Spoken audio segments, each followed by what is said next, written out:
Standing tall, overlooking the valley of the River Kennet, is Dalham Church, a 700-year-old building steeped in history and surrounded, or so I believe, by a number of ghosts from its past.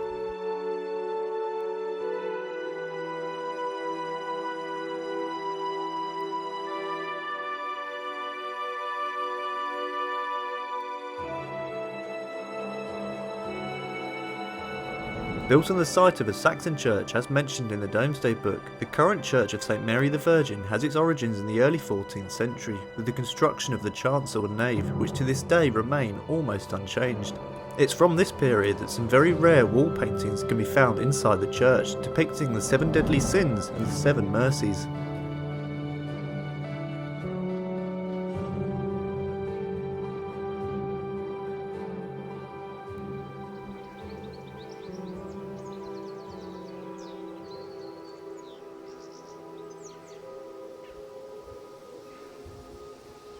One of the most striking features here, however, is not actually on the church grounds itself, but is the imposing Dalham Hall, which overlooks the site from the north, many of the former owners of which were prominent patrons of the church, with their names and legacy ingrained into the fabric of the building itself, a testament to their former power and wealth for centuries to come.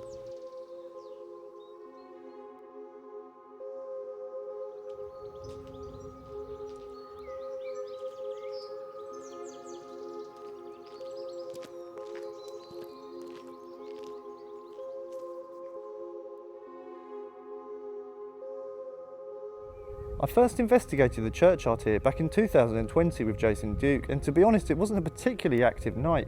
We witnessed what appeared to be shadows moving about various parts of the churchyard, and we also heard what seemed to be voices coming from nowhere. However, we weren't actually able to document any of these events on camera. For whatever reason though, I felt the need to come back here. I don't know what it is. I don't know whether it's because it's such a tranquil and beautiful place, whether it's just the strange layout of it with this rather interesting wall built around the perimeter. I don't know what it was, but I just felt the need to come back here, and a few months ago I did actually return and carried out a small investigation by myself, and I was actually very impressed with what I was able to record. During the investigation I recorded 2 EVPs. Now what was interesting about these was that I had a camera recording at the same time. You can hear on the camera that there was no sounds at all while those EVPs were recorded, so that rules out any kind of sound matrix thing. We've had it before where a little bit of rustling might sound like a voice, or maybe even a bird call could be interpreted as an EVP, but having those 2 separate audio tracks means you can compare them, and the voice should not have been there. There's no way that could have come from anywhere, so I'm convinced they're genuine EVPs. Not able to decipher what they're saying, however it could be Old English. It's a very, very old place, so it might not be in a language that I would understand anyway.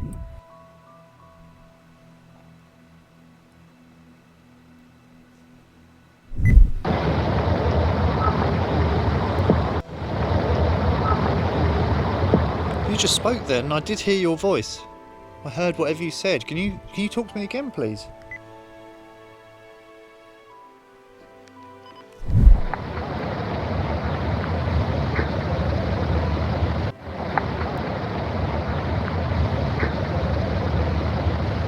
Interestingly as well, I did a sweep with an EMF detector to see if there's any magnetic fluctuations around here. Had nothing all night until right at the end I asked if anyone could give me a sign because I'd be going soon, and I had a quick blip on the EMF detector. So again, it's fairly low level activity that was recorded on that night. However, the fact that 3 separate events which I can find no explanation for whatsoever, and bearing in mind I was only here for a couple of hours and was able to record that much in such a short space of time, I thought I'd really have to come back here and carry out a few more investigations.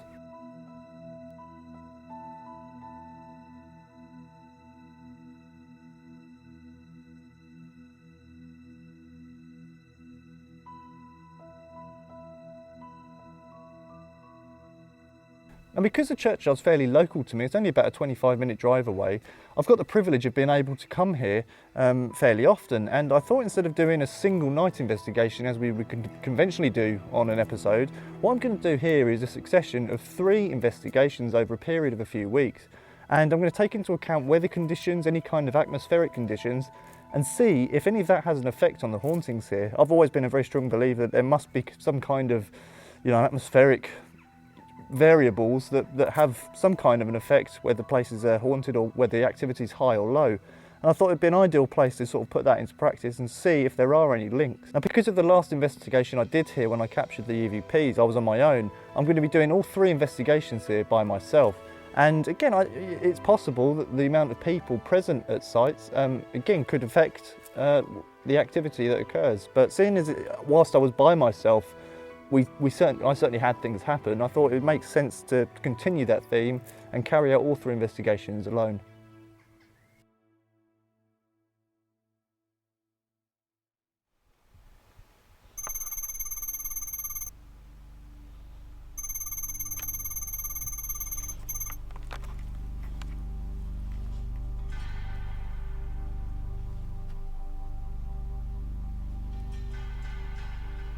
Good evening. I don't know if anybody remembers me. I was here a few months ago and I believe I made contact with somebody here, and I've come here tonight in an attempt to try and talk to you again, if that's at all possible. Try and make some kind of interaction. My name's Luke, and none of these contraptions I've brought with me today, I don't know if you're aware what they are.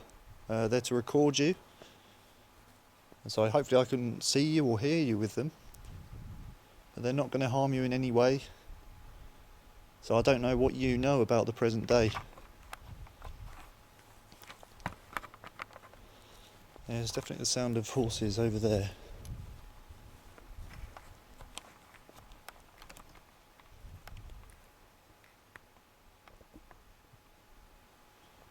Are you aware of what year it is? It's currently 2021.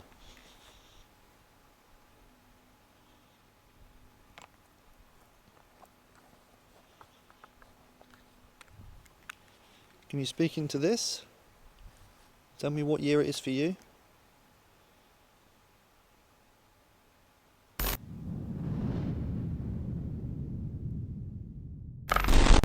Quite annoyingly, there's actually a lot of sounds here off in the distance today. There's like, I'm assuming it's maybe farming off in the distance, harvesting, and there's also a horse in the next field which keeps making sounds, so it's a little bit more difficult than last time.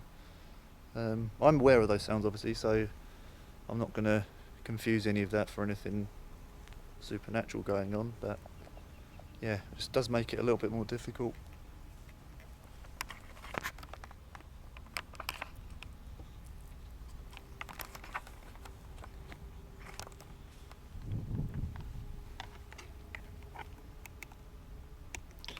I believe you used this device last time to interact with me.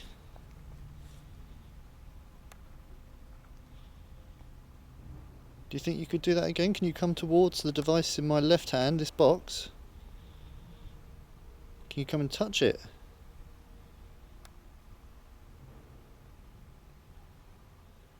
Try as hard as you can, focus your energy around it.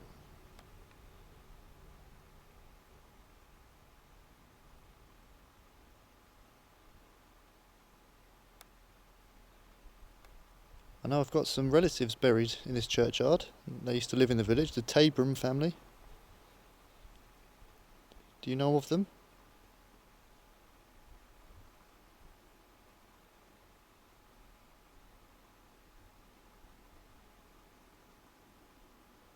I can hear loads of movement over there, but I'm fairly confident that's the horse. I'm just going to go and inspect and see that there definitely is a horse over there. Not that this whole time it's been a ghost and I've not known.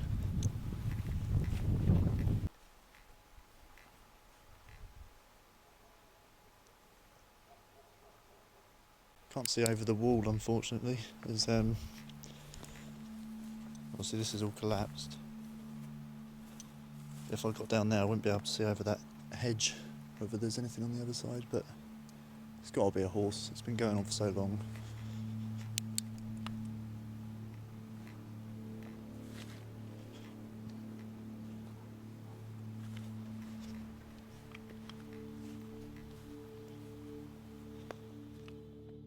My first investigation of the churchyard ended, and I experienced no unusual activity over the 2 hours that I was there. I returned twice the following month and even investigated in September with a full moon, something that many believe can heighten paranormal activity. By this point, it was clear that whatever I initially experienced in the churchyard was going to be even more difficult to document than I first thought.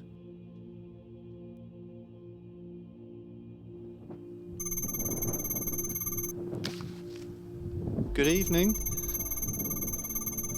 I'm back again here at the churchyard. Been here a number of times before. So you probably know why I'm here. Let's try and converse with you. If there's anybody that resides here.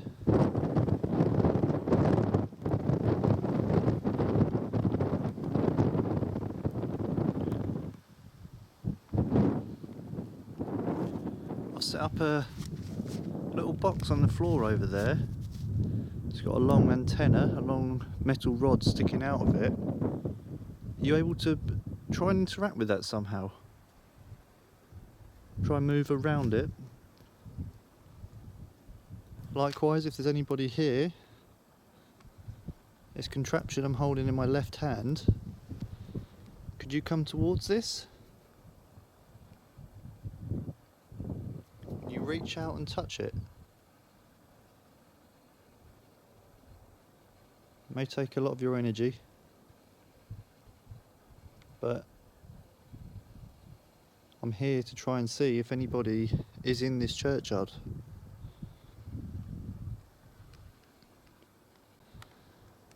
Magnificent church, I've got to say. I do love this church.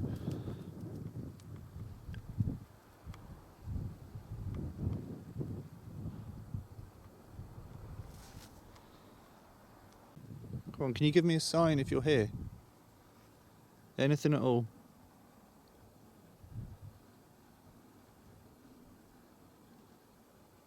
Could you talk to me?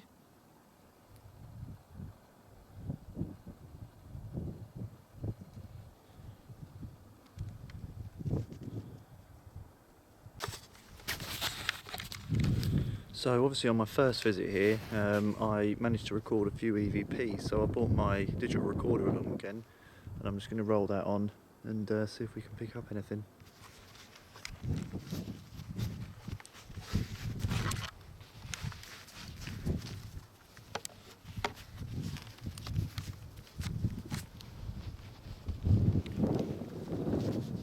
Don't know why, maybe when I was last here, well not last here, but when I was here last year actually, I believe I heard the voice of what sounded like either a lady or maybe even a child. Was that you that I heard? Do you think you could speak to me again?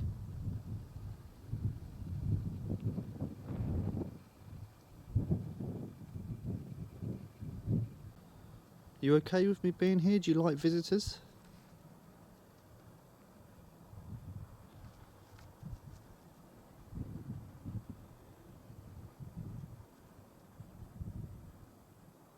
Yet again, my investigation of the churchyard yielded no results, so I returned once again at the start of March, this time taking a slightly different approach by bringing along a chair and simply sitting and watching the environment, which I did for a number of hours. This again, however, resulted in nothing.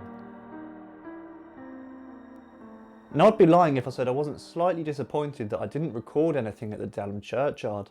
Over the last 8 or 9 months, I must have spent in excess of probably 20 hours there, going at different times of the day and night. I tried out various different pieces of equipment, different weather conditions. I really pushed it to just see if I could experience or record anything at all, and I wasn't able to. That is just the way investigating is. That's the reality of it. I know some people would prefer us to have really loud, you know, exciting things happen all the time, but it doesn't, and we never. I mean, that's one thing I've always prided myself in with Shadow Paranormal is we've never blown anything out of proportion. We've never kind of shined light on things that don't really need light shining on, and we've always stayed true and remained as honest as we can when representing, going out in the field and investigating, which is exactly what this is. Just nothing at all happened. Now, there's a variety of different reasons why I didn't experience anything. Obviously, if we go back to what I mentioned earlier, is the conditions just weren't right. Despite not experiencing anything there, I'm still a firm believer and still think there must be some kind of link between atmospheric conditions and paranormal activity, whether that be humidity, temperature, air pressure, anything like that. There must be some kind of a link, and maybe the conditions just weren't right for experiencing anything, for anything to happen. Something that really did catch my attention though, I was doing an interview for the Paratalk podcast with Reeves only the other day, and he mentioned something which has crossed my mind before, but it really tied into this investigation of Dalham Churchyard. And he said, well, at least the weather's improving now. It's getting a lot warmer. Hopefully you won't have to be, wrapping up and battering freezing temperatures when you go out and investigate. And he then went on to say, I also think that paranormal activity does seem to heighten in the spring and the summer. And I have thought about that before, and I completely agree with him there. If you go back and look at our back catalogue of episodes, there's a huge proportion of them that happened in the spring and the summer, and that's not because we go out more in those seasons. It just seems to be where a lot of activity happened. And he said that he thinks maybe it's just because it's a lot drier, there's more likeliness to have sort of static electricity in the air, which is believed to tie in with paranormal activity. But yeah, there does certainly seem to be a link, and that would make sense because the only real seasons that I missed out during this series of investigations were spring and summer. I started in June and went all the way through till March. So there was a huge portion that I missed out, which was when my initial investigation took place. So I do wonder if maybe that is maybe just it varies location to location. Maybe it's across the board. I don't know, but maybe that is the time frame where that place comes alive. So what I'm going to do is I am going to head back there. Maybe April, May sort of time, and just put that theory to the test, just do another investigation and just see if anything happens. Something else that I found quite interesting as well, which going back to the initial activity I recorded there, was that the night I recorded those 2 EVPs, I also had a spike on the EMF detector. Now bearing in mind those are the only EVPs I recorded there, and that's the only spike on any kind of EMF detector I had as well. Is it coincidence they happened on the same night? I doubt it, because I used both devices almost constantly during the next few investigations, and neither of them had any positive results. So it does, to me, say that there is some kind of a link between EMF and EVP. Just because, like I say, statistically now, I've done so many investigations there, and the only one where we had either was on the same night.